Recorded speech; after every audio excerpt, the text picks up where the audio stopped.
E aí, galera, belezinha? Como vocês estão? Tudo em paz? Espero que estejam bem, né?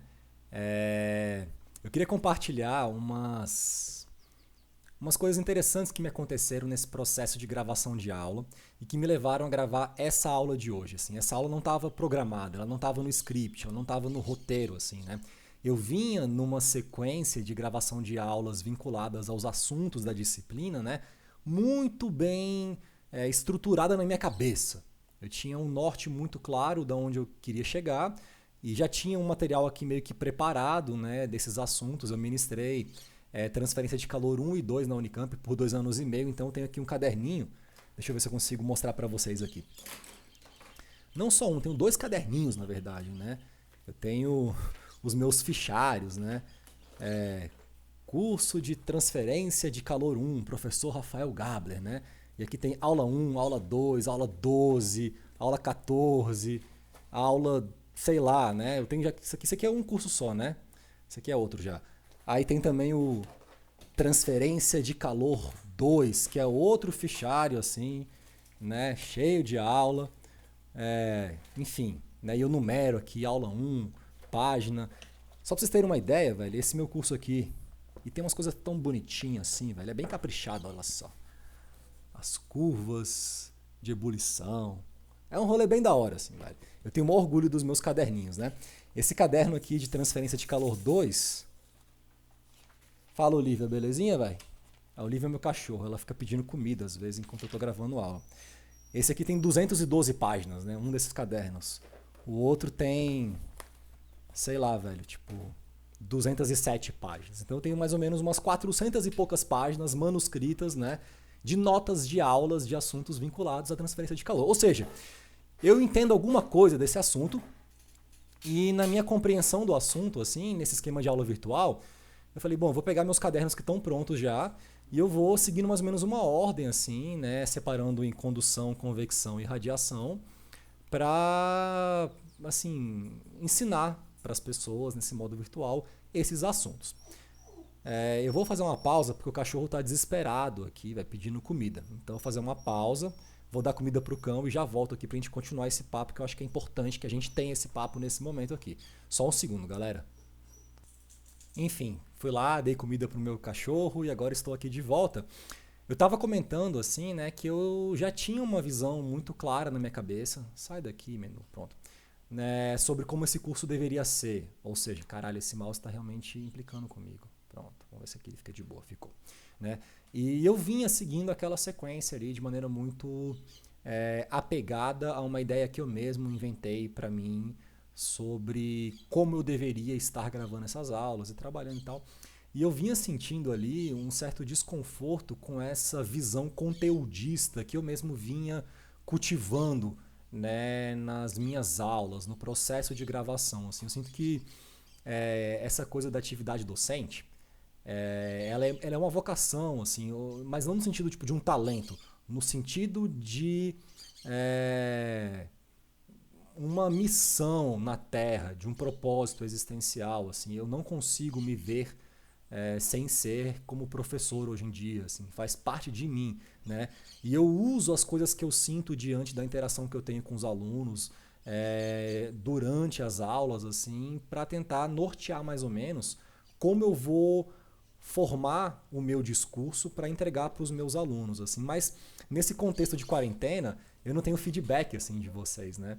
Então eu vou ter que aprender a usar outros recursos, né, de percepção para poder ir adaptando a minha forma de ensinar em modo virtual. E eu vinha sentindo um desconforto assim nas últimas aulas, durante as gravações das aulas, por me sentir muito preso a um conteúdo que eu mesmo inventei que eu tinha que dar aquele conteúdo naquela aula e tal. Isso perde bastante da espontaneidade do processo. Eu acho que o discurso fica muito menos potente assim e a aula fica pior assim, né? E aí na última aula eu vinha falando sobre diferenças finitas, né? Que é um assunto que eu gosto demais e que eu acho que é muito importante para a formação do aluno de engenharia. E aí eu fui mostrar um exemplo de uma simulação que eu tinha feito de um probleminha de transferência de calor e tal, na aula passada, se não me engano. e eu não estava conseguindo abrir esse arquivo no Tecplot e tal, que é um programinha que eu uso para fazer meus gráficos, né? E eu fiquei encucado com isso, e aí depois eu descobri que na verdade era um bug, simplesmente eu não estava esperando a simulação terminar para poder abrir, né, o resultado.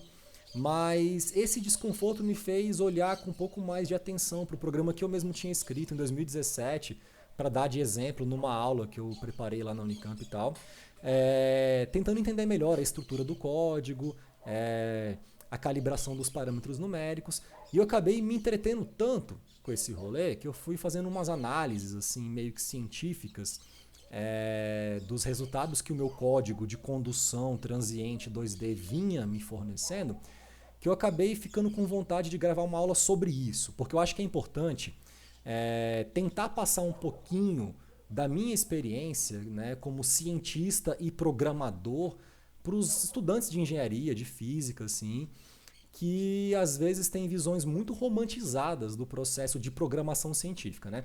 Programação é um assunto assim que tem um apelo atrativo, né, para os estudantes de exatas muito forte, assim, porque a gente usa códigos computacionais para resolver vários problemas físicos, vários problemas de engenharia, em questões de projeto, em questões de estudos científicos para entender como as coisas funcionam no nosso mundo. Então, desde o advento assim dos computadores, da sua popularização, né, a partir dos anos 60, assim, inicialmente muito no meio acadêmico, agora todo mundo tem em casa um computador que faz conta e tal. Parte da forma de se fazer ciência de hoje em dia depende de você saber interagir com o computador de uma maneira que seja útil para os seus propósitos, né? E eu sinto que existem duas visões assim da programação.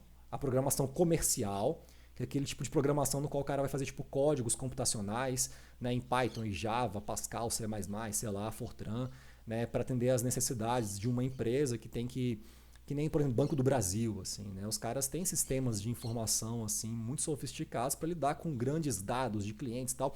Então eles demandam um tipo de programação para construir esses sistemas que tem um apelo comercial, que é resolver problemas específicos, né?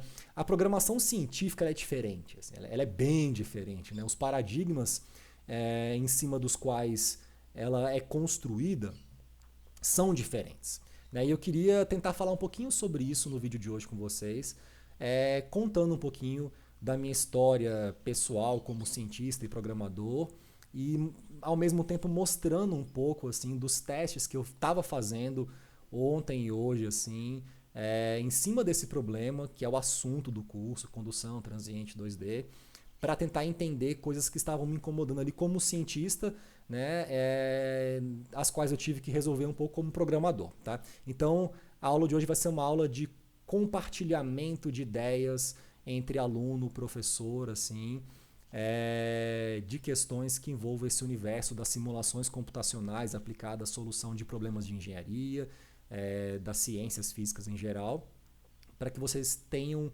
uma ideia um pouco mais real, menos glamourizada de como a coisa funciona por aqui. Então, sem mais delongas, vamos iniciar aqui o que eu queria falar com vocês. Deixa eu vir para minha área de trabalho aqui de baixo, assim, né? Deixa eu ver se a minha cara volta a aparecer. Minha cara está aqui em cima. Venha para baixo, minha cara. Pronto, veio para baixo. O Linux tem área de trabalho, né? Então posso pegar minha cara, ó, e passar para essa área, que é onde está o programa de gravação. Essa área que é uma área de trabalho. A de cima, que é onde está a minha pasta e os meus arquivos. Pois bem, eu estava aqui querendo mostrar para vocês, deixa eu ver se eu pego aqui o arquivo, uma coisa que pintou nessa aula aqui, né? A aula que eu vinha dando era essa aqui, diferenças finitas, aí falei das derivadas segundas e de como você discretiza o espaço, etc e tal. E no final, eu cheguei e falei, então vamos supor que eu queira resolver aqui, por exemplo, né, o problema da distribuição de temperatura nessa parede plana bidimensional, sujeita a essas condições de contorno. Então aqui em cima 100 graus, aqui embaixo 12 graus, aqui 50 graus, aqui 40 graus e tal. Montei essa matriz dos coeficientes, né, usando a ideia do método, pegando o espaço, discretizando, aprendendo como que a gente expressa as derivadas primeiras e segundas em termos de termos algébricos e tal, até que no final chega num sistema linear que, se eu conseguisse resolver, eu teria aqui a temperatura em cada ponto em cada nó da minha malha de cálculo, da minha rede nodal, para saber como que essas condições de contorno iriam gerar um campo, um mapa de temperatura aqui dentro. Então, lembrem-se bem, tá? 12 graus aqui embaixo, a temperatura mais fria que existe é 12 graus, 100 graus aqui em cima é a mais quente e aqui 40 e 50. Beleza? Vamos lá. Aí, curte só. Eu tinha feito as minhas simulações, eu nem lembro mais em que pasta tá. Devia estar aqui, ó. E aí, deixa eu ver se eu abro aqui o arquivo. Mostrei meu código aqui em Fortran, né, que eu faço a alocação das variáveis em vetores, defino o range, a posição mínima e máxima do eixo X, do eixo Y. Se não me engano, foi na aula 1 sobre diferenças finitas que eu comecei a mostrar isso, ou não. Talvez não, talvez na aula 2, não sei. Acho que foi na aula passada, se não me engano. Né? Mostrei um pouquinho do meu código e tal, em Fortran, que eu uso para resolver o problema. E aí, o meu código gera essas saídas, assim, né? Tipo, saída permanente.plt, sei lá. Né? Aqui eu tenho um arquivo de texto nas variáveis x, y, posição, e aqui temperatura. Numa malha de 40 por 40, e aqui eu tenho as posições do espaço e as temperaturas subsequentes. Os números ali. Aí, beleza, fui abrir isso aqui no TechPlot, que é o meu programa de pós-processamento de dados. O TechPlot é um programa, velho, que eu aprendi a mexer nele, velho, em 2005, 2006, assim. Tem 15 anos que eu mexo com isso, né? É um programa que eu uso desde a minha iniciação científica para fazer gráficos. Se tem uma coisa que eu entendo bem, talvez mais até do que Transcal, é TechPlot. Mas enfim, foda-se, é só uma ferramenta, assim. Pois bem, abri aqui meu TechPlot, e aí carreguei um arquivo de saída. Eu nem lembro mais que arquivo que era esse, acho que deve ser esse, sei lá. Aqui é a minha malha, bonitinha, que ele mostrou pra mim. E aí fui ver os contornos de temperatura. Falei, opa, que contorno legal de temperatura, né? 100 graus aqui em cima, né? Só pra vocês lembrarem aqui, a temperatura aqui era de 100 graus. Aqui era de 40 ou 50, eu já não lembro, é foda, velho. Deixa eu ver se eu lembro aqui. Na lateral... 40 graus aqui 40 e aqui 50, tá. Então aqui era, calma aí, close, opa, 40. Só para vocês lembrarem assim e ficar com a coisa bem assim de fácil acesso. 50. Quero contar a saga que eu enfrentei quebrando a minha cabeça tentando descobrir um bug que eu identifiquei enquanto gravava uma aula. E então é importante assim o processo de gravar a aula, porque nisso eu ponho minha cabeça para pensar. E quando ela decide pensar real mesmo assim, velho, de repente eu tô fazendo um monte de coisa que eu não estava planejando e a minha quarentena fica muito mais divertida, né? Então por isso que eu acho que é isso que move o cientista, assim, em certo sentido. Deixa aqui, 50 graus, 40. Só vamos um pouquinho maior porque tá muito pequeno. E aí quando eu vi esse bug, velho, vou pôr aqui times para ficar bonitinho. Eu sou um cientista meio chato, assim. Eu gosto de coisa bonita, sabe? É porque, além de cientista, eu sou um pouco artista também. Então, o artista ele tem essa coisa de ter que estar tudo bonito e tal. E eu não sei, eu sinto que... Cadê? Aqui é 40. Eu sinto que o discurso científico, quando ele é acompanhado com um material que tem uma beleza, assim, ele... chega mais nas pessoas, sabe? Eu falo isso para os meus alunos todos, assim, que trabalham comigo em graduação, mestrado, doutorado. Velho, vai escrever um texto, escreve bem escrito, assim, né? Escolha palavras bonitas, ponha figuras bonitas, enfim. Aqui eu tinha minha condição de contorno, né? 100 graus, 40 graus, 50 e aqui 12. E aí eu peguei essa ferramenta aqui que é Probe, né? Tool to Probe Data, é uma sonda. E eu vou pondo aqui, ó. E aí ele põe aqui, ó, temperatura 87. Um pouquinho mais aqui, ponto 35. Aqui, 29 graus. Já falei, tá estranho, porque aqui tá 100, aqui tá 40, aqui tá 29, tá esfriando essa porra. Aí beleza, aqui pertinho, ó, 11 graus, e tava 12 aqui, eu falei, tá próximo, mas pô, tá esfriando, que estranho. Né, 40 graus, aqui tá 50. Aqui no meio, ó, 0.7, 0. Eu falei, cara, isso não faz sentido nenhum, velho. Não faz sentido físico. Você põe 100 graus aqui, 40 graus aqui, 50, 12, e aqui tá 0, velho. Que porra é essa? O que tá acontecendo? Eu falei, caralho, tá errado o meu código. E eu percebi isso enquanto gravava uma aula na qual eu queria mostrar para vocês, né, esse campo que eu tinha simulado da outra aula, que eu não estava conseguindo abrir o arquivo. Aí eu falei, caralho, velho, que porra é essa? Aí eu falei, preciso fazer um estudo para entender isso. Então vamos fazer um estudo. Aí peguei, pode sair. Aí peguei e falei, tá, então como é que eu vou pegar esse cara e vou estudar? Criei aqui uma pasta, velho, testes.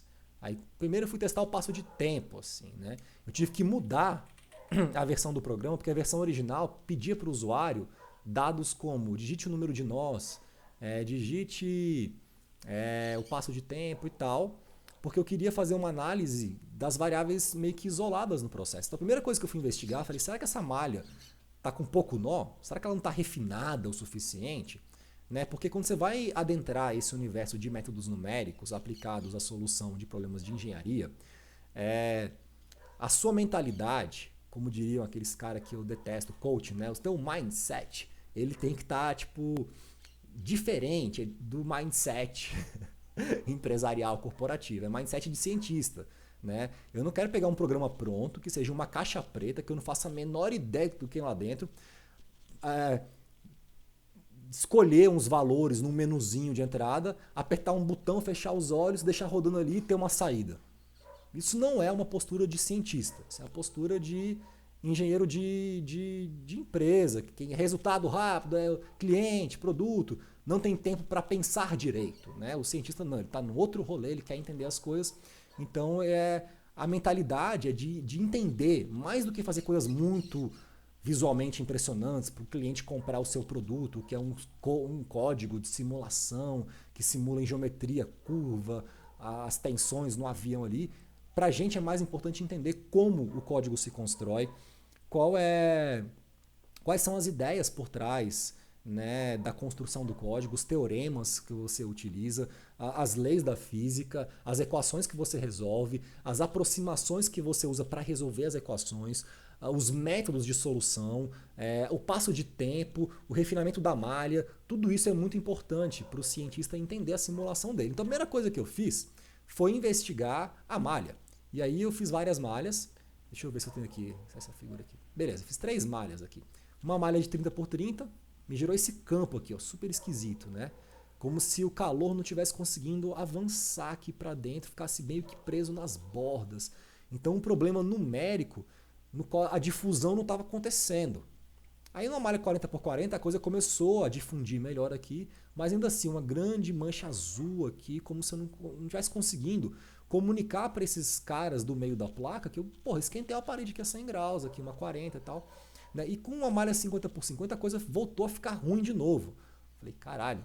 Aí anotei aqui a difusividade térmica que eu tinha usado, 10 a menos 8. Isso em metro quadrado por segundo. O passo de tempo, né? E algumas informações. Uma delas é o seguinte, a solução do sistema linear é uma solução iterativa. Ou seja, quando você vai resolver um problema usando um método numérico que está visando a determinação de campos, essa palavra é importante, né?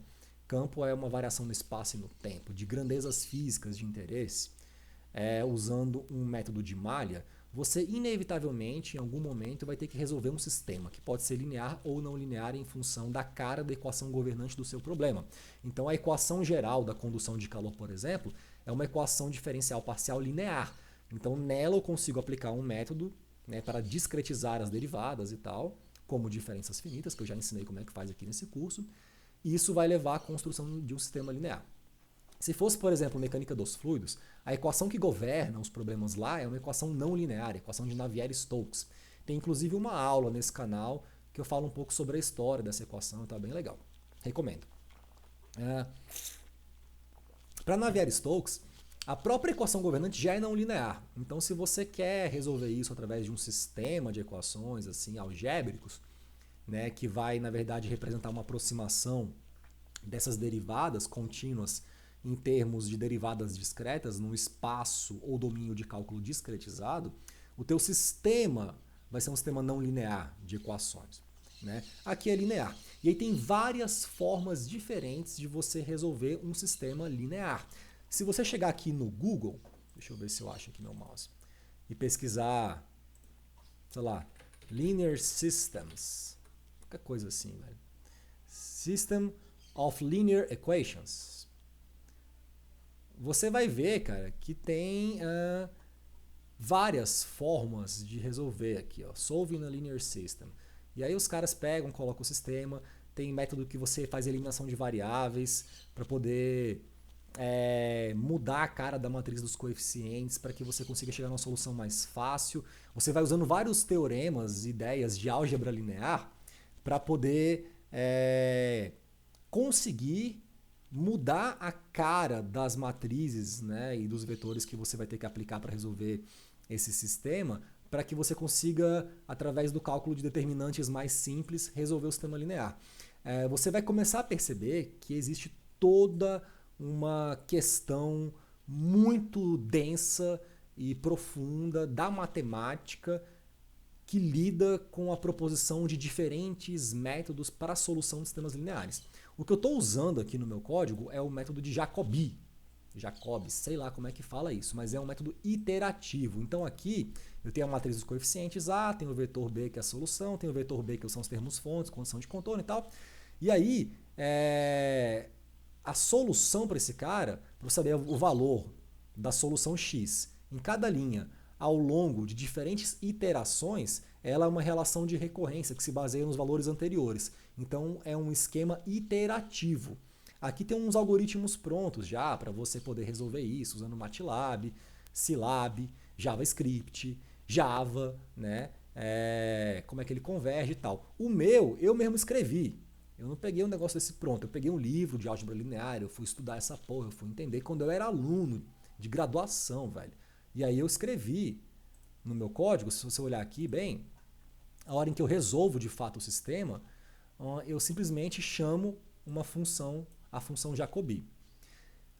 Um dos caras que eu uso como input na hora que eu chamo essa função é o número de iterações. Eu estava usando 100 iterações, tá?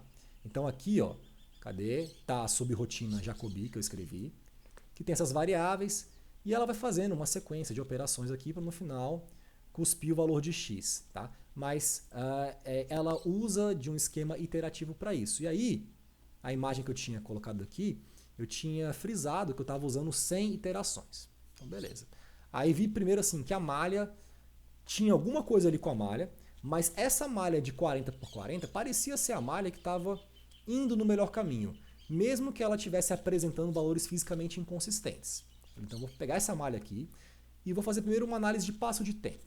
Eu vou comparar a solução em regime permanente com a solução que eu tenho quando eu resolvo o problema transiente após 100 iterações também. É importante falar o seguinte, que esse número de iterações aqui é o número que eu uso dentro do algoritmo de Jacobi para resolver o sistema linear. Não é o número de iterações no tempo que eu uso no método explícito das diferenças finitas para evoluir a minha solução no tempo. Mas, coincidentemente, também era 100 o número dessas iterações. Aí peguei, então, e falei, vou fazer uma análise de passo de tempo e tal. Peguei aqui e comecei a fazer o seguinte. Peguei a solução permanente. Tá? Venha pra cá. Eu não sei, cara. Sai daqui. Eu não quero sair dessa tela, velho. Calma. Voltei. Tá. Pronto. Peguei a solução permanente e comparei ela para 3 passos de tempo. 0,1, 0,001, 0,001. E como era de se esperar, nada mudou, porque é a solução permanente. Então ela não tem realmente que depender do passo de tempo. Então meu código parece que está assim, fazendo coisas que fazem sentido, pelo menos nessa questão de como ele lida com o passo de tempo. A solução transiente após 100 interações no tempo também levou para o mesmo lugar. Então não é passo de tempo o problema, é alguma outra coisa. Então vamos investigar.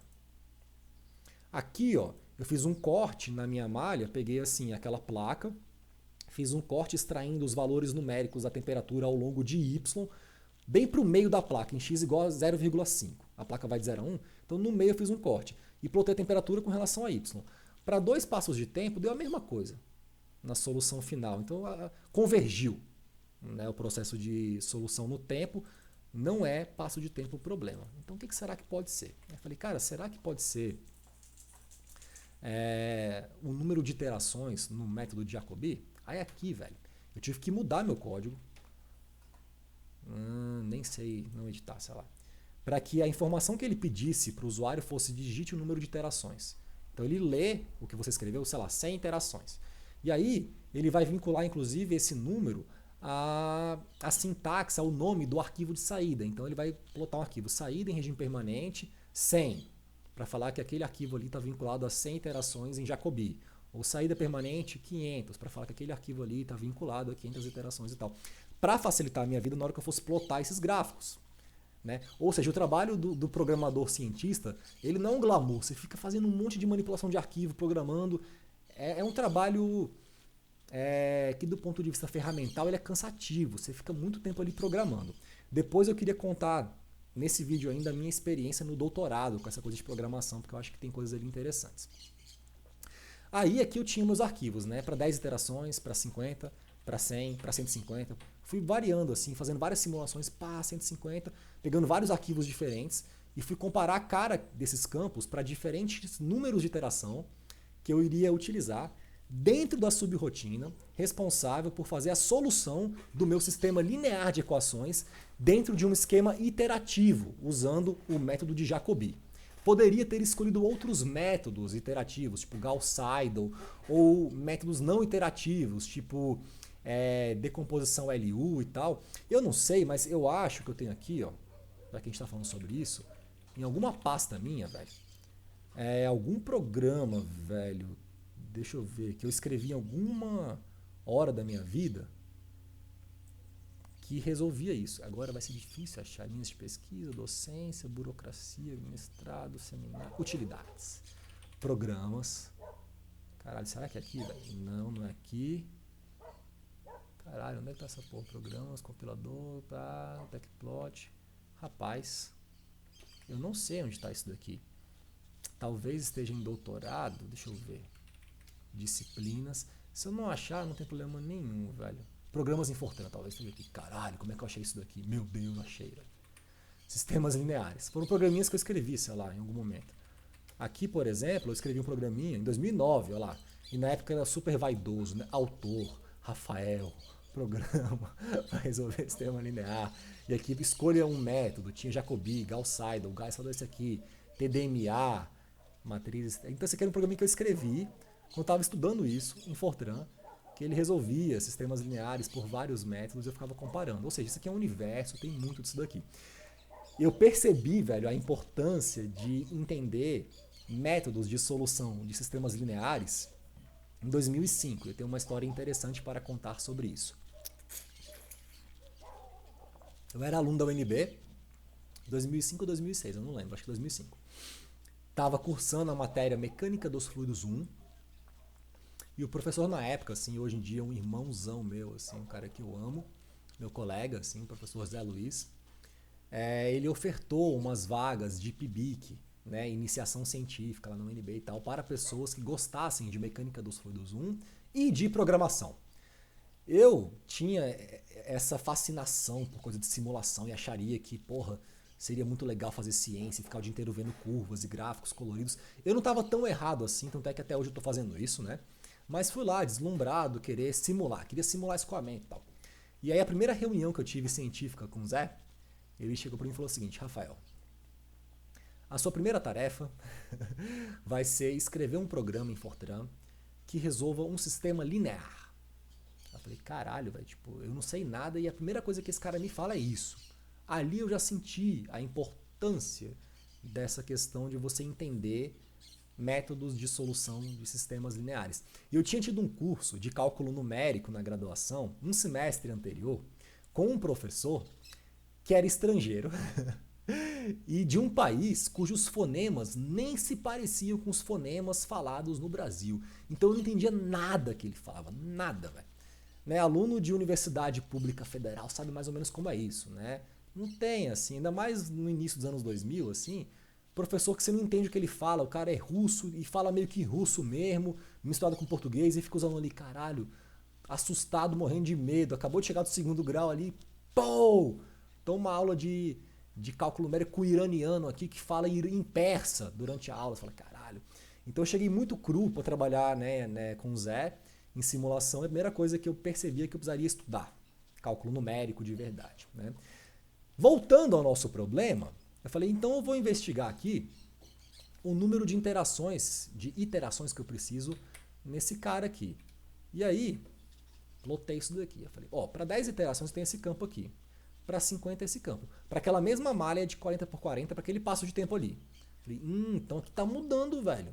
Tá mudando bastante, velho. Né? 10, 50, 100, 150, 500. E cada vez que você aumenta o número de iterações aqui, demora mais tempo para rodar a simulação, aumenta o custo computacional. Mas vi que esse cara estava mudando. Então eu falei, beleza, eu vou fazer o seguinte, eu vou pegar para cada um desses 8 frames, fazer um corte aqui, extrair os valores de temperatura ao longo de y, bem para o meio da placa, em x igual a meio, e vou plotar todos eles no mesmo gráfico para comparar visualmente como é que eles estão variando ali. E aí olha que eu descobri que interessante. Eu descobri quando eu fazia isso, o que eu tinha aqui? Lembrem-se que a temperatura mais fria que existia era aqueles 12 graus ali de baixo. 12, 100, 40 e 50. Então nenhum ponto ali dentro poderia estar mais frio que 12 graus. Se isso acontecesse, eu estaria num limite fisicamente inconsistente. Então eu peguei e tracei uma linha horizontal aqui no 12. Falei, cara, tudo que estiver abaixo dessa linha, né, são valores fisicamente inconsistentes. Eu estou aproximando errado a minha solução por usar um número não suficiente de iterações no método iterativo de Jacobi que eu estava usando no meu código de diferenças finitas para resolver o meu sistema linear. E aí, quando eu chegava perto de 1000 iterações, que é coisa pra cacete, a minha zona de valores fisicamente inconsistente ficava muito pequenininha. Então ele estava de 12 graus aqui, dava uma esfriadinha aqui, mas logo em seguida conseguia chegar nos 100 graus lá de cima. Então aqui eu tinha já um comportamento muito mais consistente da minha solução, né? E aí eu falei, cara, eu preciso compartilhar com o pessoal essa experiência, essa saga, assim. Por quê? Porque existe sim uma glamorização da atividade científica, né? Principalmente a de programação, na qual a gente é induzido a dar uma ênfase tão grande na ferramenta que a gente esquece de construir a nossa base conceitual, teórica, entender em detalhes, né? O coração, a alma do processo argumentativo que eu utilizo para construir um código no final que me dá uma simulação. Né? Ainda mais hoje em dia que você tem vários códigos computacionais, assim, olha que interessante, por exemplo. Né? Aqui eu estava mostrando a minha subrotina, Jacobi. Eu tive que escrever essa subrotina, pensar em cada linha aqui, nos loops que eu ia fazer, pegar papel e lápis e ficar lá desenhando matrizes, entendendo linha e coluna, e como é que eu ia fazer uma coisa ali, ó, que fizesse aquilo. Criei um vetor auxiliar F, que pega cada elemento da matriz A, multiplica por uma linha. Se eu pôr aqui esse índice I em vez de J, fode tudo. Né? Então cada índice que entra aqui para falar a posição do termo na matriz, no vetor, somar esses termos, somar com outro cara, dividir pelos termos da diagonal I. Eu tive que entender essa parada assim muito para escrever essa subrotina que resolvesse. Né? A vantagem é que eu entendi. E aí quando eu entendo as coisas, eu como cientista, eu durmo mais feliz. Em última instância é isso. Né? Se você entra aqui, por exemplo, na internet, minha cara desapareceu, mas tudo bem, vocês estão vendo minha tela, eu imagino. Né? E vocês escrevam assim, Solving Linear Systems using Python. Cadê minha cara? Vamos pôr ela aqui de volta aqui. Você vai ver, velho, que assim, para o Python, a coisa é muito simples. Você vai escrever uma linha, ó, solve AB. Quando você escreve isso aqui com Python, ele já resolve. Ó. Como é que você resolve isso com Python? Python tem já uma subbiblioteca. Ó, você pega assim, x igual a inverse A, ele já inverte a matriz. Se eu fosse escrever um programa para inverter a matriz em Fortran, eu teria que entender a parada, escrever, né, estudar a inversão matricial. Tem as vantagens e desvantagens. Né? O Python ele vem aqui para facilitar a sua vida, economizar seu tempo. Assim. Eu acho isso importante. Eu não sei usar Python. Tá? Eu não sei não sei nada de Python. Sei que existe. Né? Tem alunos meus assim que usam Python de mestrado, doutorado, eu deixo o cara meio que livre, assim, não quero controlar a linguagem que ele vai usar, mas eu, né, Rafael, assim, eu vejo uma vantagem muito grande nesse tempo extra que eu gastei para construir as minhas subrotinas e bibliotecas em Fortran. Eu entendi, eu aprendi como a coisa funciona. Né? E o Fortran, ele é uma linguagem compilável, ele gera um arquivo executável que roda. E ele é uma linguagem assim muito eficiente quando a gente está com essa demanda, com essa necessidade de escrever códigos computacionais robustos que consigam resolver problemas que tenham um alto custo computacional e buscando uma solução precisa ali no meu resultado. Então isso para o físico às vezes é muito importante, para o engenheiro também é muito importante, mas principalmente assim para o cientista, né? Só que ele vai te cobrar um preço de você ter que gastar um esforço maior ali, porque não é uma linguagem que as coisas chegam prontas para você construir o seu código. E aí você poderia pensar, então, por que você faria isso? Então, só para entender, né? E eu vou dar um exemplo assim para fechar a aula de hoje, que é uma aula mais de compartilhamento de experiências, sobre a minha tese de doutorado. Quando você é um engenheiro e você tem que resolver um problema para a indústria, é muito provável que já existam códigos computacionais que atendam a sua necessidade. Né? Você vai ter que aprender a mexer num código no ANSYS, né? Que é uma empresa que fabrica códigos computacionais e solvers e dá curso de como usar e tal, para engenheiros físicos fazerem simulações das mais diversas classes de problemas de engenharia. E aí você vai ter tipo assim, programas específicos. Hoje em dia muitos são gratuitos para confeccionar malhas sofisticadas, tridimensionais, de geometrias complexas, para você poder prever a distribuição de tensão nessa garrafa e tal. Mas esses solvers meio caixa preta, assim, eles são, em certo sentido, a fonte de lucro da empresa. Então eles não te dão código. Eles te ensinam como usar o código deles. O que tem ali você não sabe, mas eles têm um apelo de marketing visual e tal que você confia naquilo ali, né? É claro que para alguns programas específicos, para algumas empresas, eles também colocam manuais muito elaborados, né, bastante científicos assim, mostrando ali validações daqueles códigos deles, né? Mas para muitos problemas não existe um código pronto. Na minha tese, eu queria investigar, junto com o meu orientador, essa dinâmica microestrutural de fluidos magnéticos. Né? Fluidos magnéticos são suspensões coloidais, ou seja, suspensões de pequenas partículas sólidas imersas num líquido, de tal sorte que elas estão sujeitas a um movimento randômico proveniente das milhares de colisões das moléculas do líquido base na superfície de cada partículazinha ali. E essas partículas também são magnéticas, são pequenos ímãs permanentes que estão ali batendo com as moléculas do líquido base. Então, se você esquenta mais ou menos, essa frequência colisional aumenta ou diminui. Elas são pequenos ímãs, então elas podem atrair outras partículas, formar cadeias, clusters. Você pode aplicar um campo externo que vai orientar elas na direção do campo, etc. E não existe um programa comercial pronto, bonitinho, que simule isso direitinho para que eu consiga entender essa dinâmica microestrutural. E por que é importante entender isso? Porque vai ser aquilo que acontece na microescala desse fluido magnético que vai determinar como as propriedades desse fluido vão variar, né, em função daquilo que você faz com ele. Então, por exemplo, se eu esquento, se eu esfrio esse fluido, como que a viscosidade dele muda em função disso? Né? Se eu aplico um campo mais intenso ou mais fraco, como que a magnetização dele muda em função disso? Para que eu consiga responder isso, eu tenho que conseguir entender o que acontece com as partículas. E não tinha código pronto para isso. Então eu tive que fazer uma tese de doutorado, ficar 4 anos e meio programando noites e noites e noites e noites e madrugadas, sem dormir, em Fortran. Escrevi um código gigantesco na minha tese, eu tenho ele aqui, ó, se vocês quiserem ver, velho. Cadê? Minha cara já sumiu, não importa. Aqui a pasta, cadê minha cara? Volta, ok. Deixa eu pôr aqui, pronto. Escrevi um código gigante, tá aqui, ó. Pesquisa, linhas de pesquisa. Tudo isso aqui é código que eu já escrevi. Código de muitos corpos, aqui é o código fonte, as versões que tinham, né? O código são vários arquivos de entrada, assim, gigantesco. Tem um arquivo que são só as funções que eu uso. Só esse arquivo aqui, velho, tem... Vamos ver quantas linhas tem. Começa aqui, ó, módulo de funções. Eu tinha que comentar tudo que eu tive que fazer aqui.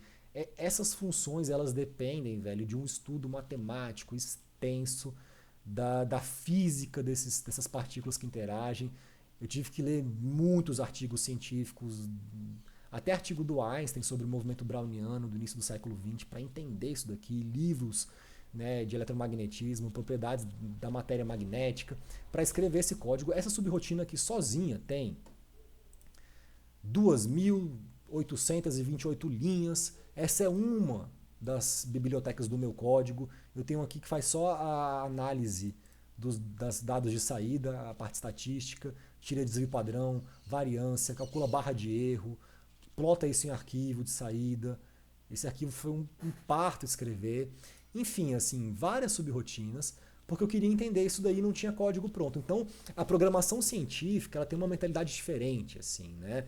É mais do que ter um gráfico bonito para mostrar.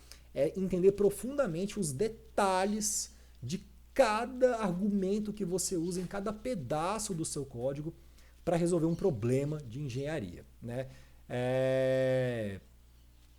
Por isso é importante, assim, na graduação, né, você dá bastante importância para as matérias de programação e de cálculo numérico. O problema é que essas matérias geralmente são muito problemáticas do ponto de vista, assim, da gestão educacional do ensino de engenharia, né?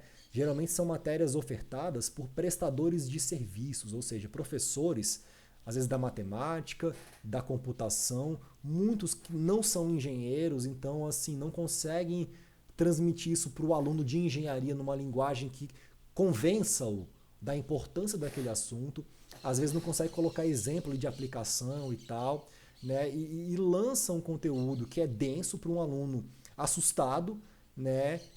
Sem colocar ali a motivação para ele. Fala, cara, isso aqui é importante, porque quando chegar em Transcal, quando chegar em MacFlu, você vai poder usar isso daqui para resolver o campo de temperatura numa placa, de um dissipador de potência, de um processador de um chip, e aí entender como que você poderia ajustar o fan para soprar o ar aqui diferente e mudar essa condição de contorno de convecção na superfície para alterar o campo de temperatura e simular isso e fazer um campo de cores ali para entender como que você poderia, num projeto de engenharia, fazer um código seu com autonomia para simular essas coisas, né? Sem ter que depender de um código pronto que já existe, que você não entende como funciona, que é uma caixa preta. E se tiver um problema para o qual não tem um código pronto, você se fudeu. Então tem que saber escrever código, né? Então eu senti vontade assim de compartilhar isso com vocês na aula de hoje, né? Foi uma aula que surgiu por uma necessidade psicológica minha de transmitir esses conceitos. A próxima aula é uma aula que eu já gravei já, eu vou fazer uma leve editada nela para que ela comece já dessa parte de solução de um problema específico que eu vou resolver à mão, que é o problema de queima de combustível sólido em reatores nucleares usando diferenças finitas para a predição da distribuição de temperatura no combustível ao longo do tempo. E vai ser bem legal assim. Mas é isso, pessoal. Eu agradeço a atenção na aula de hoje. Estou me sentindo muito mais feliz por ter compartilhado essas experiências com vocês. Espero que tenham gostado. Né? E se quiserem compartilhar as suas experiências aí com programação científica nos comentários e tal, é só deixar um comentário por aí, beleza? Um beijo no coração de vocês e até a próxima aula.